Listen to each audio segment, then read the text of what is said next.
여러분의 통장에 남은 돈 정말 여러분 것입니까? 지금 이 순간 여러분의 은행 계좌에 남아있는 잔액을 떠올려 보세요. 그 돈이 정말 온전히 여러분만을 위한 돈입니까? 아니면 이미 누군가의 이름표가 붙어 있는 돈입니까? 통계청 자료에 따르면 은퇴 후 10년 동안 평균적으로 노후 자금의 60% 이상이 예상치 못한 곳으로 빠져나간다고 합니다. 60%입니다. 2천만 원이 있었다면 1,200만 원이 사라진다는 뜻입니다. 어디로 갔을까요? 도둑을 맞은 것도 아니고 사기를 당한 것도 아닙니다. 답은 간단합니다. 가족에게 갔습니다. 그것도 여러분이 직접 건넨 돈입니다. 오늘은 이 이야기를 하려고 합니다. 어떻게 우리의 노후 자금이 조용히 그러나 확실하게 사라지는지, 그리고 어떻게 하면 이 흐름을 바꿀 수 있는지.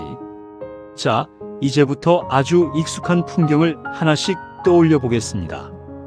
일요일 오후 온 가족이 모였습니다. 식당을 고를 때부터 이미 공기가 묘합니다. 며느리는 한식이 좋다고 하고 아들은 고깃집을 가자고 합니다. 손주들은 피자가 먹고 싶다고 떼를 씁니다. 결국 고깃집으로 정해집니다. 고기를 시키고 이것저것 추가로 주문합니다. 식사 내내 즐겁습니다.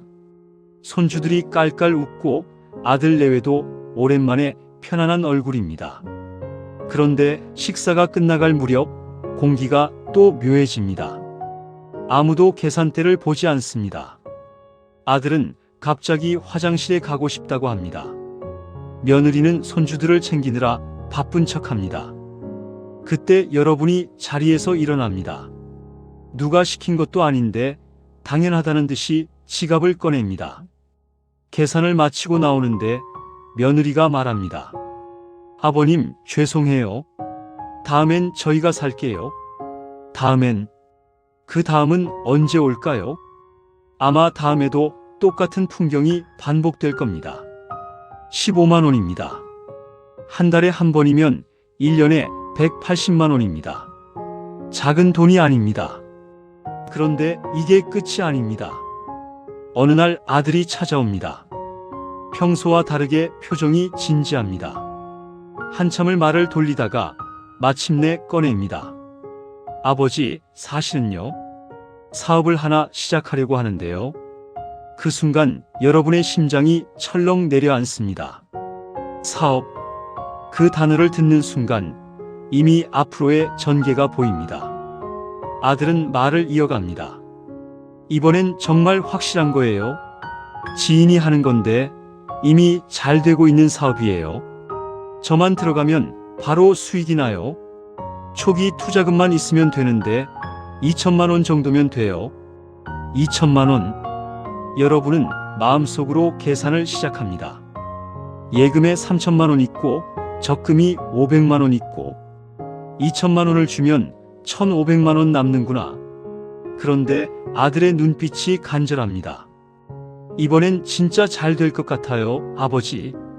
제가 평생 이렇게 기회가 온 적이 없었어요. 여러분은 고민합니다. 밤새 잠을 못 이룹니다. 한편으로는 아들을 믿고 싶고 한편으로는 불안합니다. 결국 일주일 후 여러분은 통장을 해지합니다. 그리고 아들에게 2천만 원을 보냅니다. 아들은 감격합니다. 고맙습니다, 아버지. 꼭 성공해서 2배로 갚을게요. 2배로 갚는다는 그 약속 지켜질까요? 석 달이 지나고 6개월이 지납니다. 아들에게서 별다른 소식이 없습니다.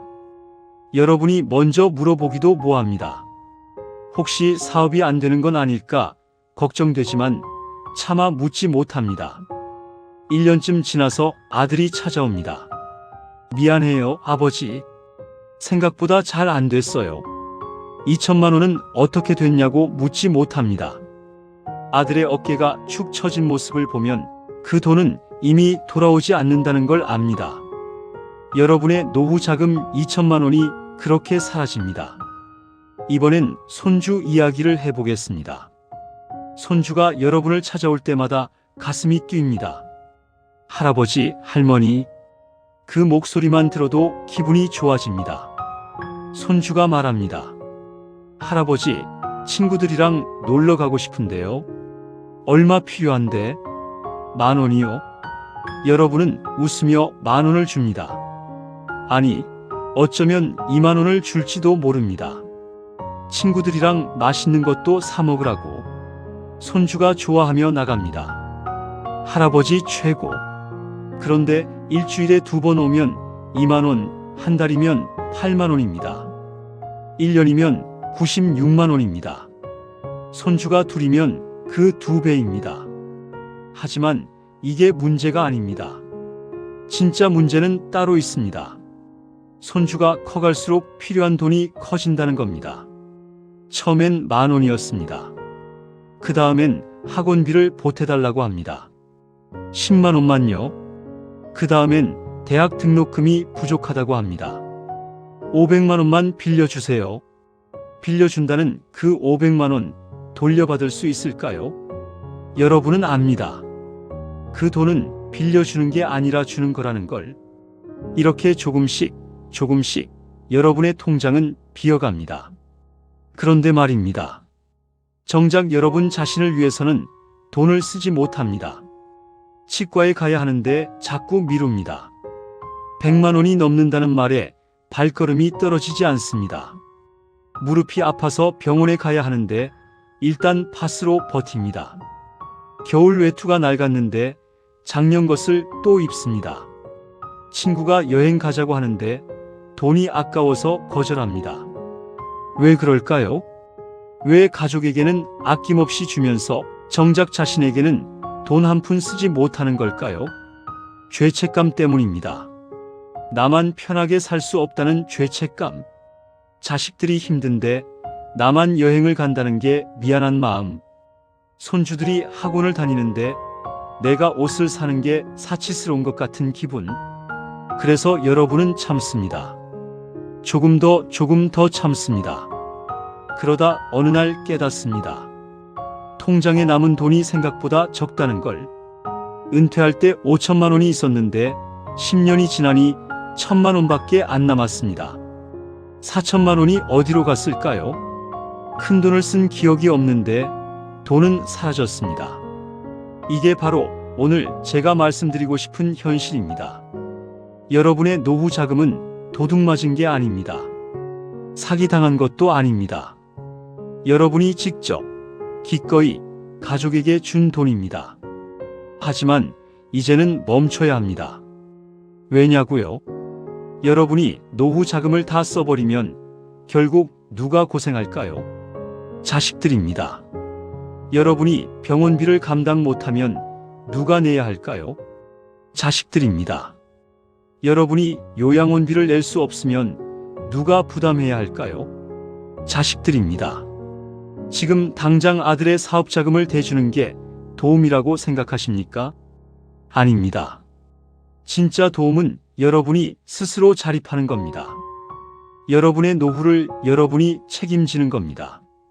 자식들에게 손 벌리지 않는 겁니다. 그게 진짜 자식 사랑입니다. 이제부터 어떻게 해야 할까요? 구체적인 방법을 말씀드리겠습니다. 첫째, 오늘 당장 생활비 전용 통장을 만드세요. 여러분의 연금이 들어오는 통장이 있을 겁니다. 그 통장을 2개로 나누세요. 하나는 고정생활비 통장, 하나는 비상금 통장입니다. 연금 등 고정 수입이 200,000원 들어온다면 150,000원은 생활비 통장으로, 50,000원은 비상금 통장으로 자동 이체하세요. 그리고 절대 원칙, 비상금 통장은 진짜 비상시에만 쓰는 겁니다. 손주 용돈은 비상 상황이 아닙니다. 아들 사업자금은 비상 상황이 아닙니다. 며느리 학원비는 비상 상황이 아닙니다. 여러분이 넘어져서 입원했을 때, 배우자가 갑자기 수술을 해야 할 때, 이런 게 진짜 비상 상황입니다. 통장을 나누는 것만으로도 돈이 새는 속도가 절반으로 줄어듭니다. 둘째, 가족에게 분명히 말하세요. 내가 도와줄 수 있는 선이 여기까지다. 아들이 사업 자금을 달라고 하면 이렇게 말하세요. 미안하다. 나도 이제 여유가 없다. 내 노후 자금을 다 주면 나중에 너가 더 힘들어진다. 손주가 용돈을 달라고 하면 이렇게 말하세요. 이번 달에는 5만 원만 줄 수 있어. 그 이상은 엄마한테 받아. 냉정해 보일 수 있습니다. 하지만 이게 진짜 사랑입니다. 손주가 마냥 이쁘다고 달라는 대로 다 주는 게 사랑이 아닙니다. 경계선을 분명히 하는 게 서로를 지키는 방법입니다. 셋째, 외로움을 돈으로 해결하지 마세요. 많은 분들이 착각하십니다. 손주에게 용돈을 주면 손주가 나를 더 사랑할 거라고. 아들에게 돈을 주면 아들이 나를 더 챙길 거라고. 아닙니다. 돈으로 맺어진 관계는 돈이 끊기면 끊어집니다. 이건 가족이라고 예외가 아니에요. 대신 시간을 주세요. 손주와 산책을 하세요. 아들과 진심 어린 대화를 나누세요. 친구를 만나세요. 동네 복지관에 가서 새로운 사람들을 만나세요. 외로움은 돈으로 채울 수 없습니다. 관계로만 채울 수 있습니다. 넷째, 숨어있는 돈을 찾아내세요. 여러분, 지금 당장 통장 거래 내역을 확인해 보세요. 매달 빠져나가는 돈 중에 정체를 모르는 돈이 있을 겁니다. 20년 전에 가입한 보험, 지인이 부탁해서 든 보험, 매달 10만 원씩 나갑니다. 근데 이 보험이 지금 필요한 보험일까요? 보험 설계사한테 물어보세요. 중복된 보험이 있는지, 필요 없는 보험이 있는지, 자동이체 되는 구독 서비스, 신문, 잡지, 케이블 방송, 인터넷 서비스. 이 중에 실제로 쓰는 게 몇 개입니까? 안 쓰는 건 오늘 당장 해지하세요. 한 달에 5만 원만 줄여도 1년이면 60만 원입니다. 작은 돈이 아닙니다. 다섯째, 투자에 욕심내지 마세요. 나이가 들수록 투자는 신중해야 합니다. 아니, 솔직히 말하면 이제는 투자할 때가 아닙니다. 누군가 찾아와서 말합니다.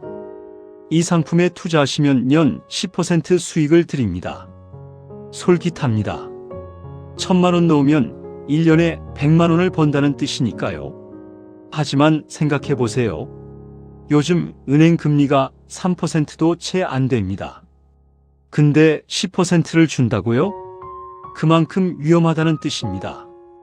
고수익은 고위험입니다. 이제는 수익을 낼 때가 아니라 지킬 때입니다. 안정적인 예금, 적금, 국채. 이런 상품으로 포트폴리오를 단순화하세요. 욕심을 버리세요. 안전이 최고의 수익입니다. 여기까지가 돈을 지키는 방법입니다. 하지만 이제 중요한 말씀을 드려야겠습니다. 돈을 지키는 것도 중요하지만 돈을 쓸 줄 아는 것도 중요합니다. 무조건 아끼기만 하는 것은 답이 아닙니다. 써야 할 곳에는 과감하게 써야 합니다. 첫 번째, 건강에는 돈을 아끼지 마세요. 치과 치료비가 100만 원이라고요. 비쌉니다. 하지만 지금 안 하면 나중에는 200만 원이 됩니다. 무릎이 아픈데 병원에 가기 싫다고요. 참지 마세요. 지금 10만 원 아끼려다가 나중에 수술비로 1,000만 원 쓸 수 있습니다. 건강검진, 치과, 정형외과, 안과, 각종 영양제 구입비, 건강관리비, 이런 곳에 쓰는 돈은 낭비가 아닙니다. 투자입니다. 건강을 잃으면 모든 것을 잃습니다. 두 번째, 진짜 관계에는 돈을 쓰세요. 아까 말씀드린 것과 모순처럼 들릴 수 있습니다. 하지만 다릅니다. 의무감으로 내는 돈과 기쁨으로 내는 돈은 다릅니다. 손주가 손 내밀 때마다 주는 용돈은 의무입니다. 하지만 손주 생일에 정성껏 준비한 선물은 기쁨입니다. 아들이 사업자금 달라고 할 때 주는 돈은 압박입니다. 하지만 가족 모두 모여서 맛있는 밥 먹는 건 행복입니다. 그 차이를 아셔야 합니다. 배우자와 여행을 가세요. 50년을 함께 살았는데 여행 한번 못 가십니까?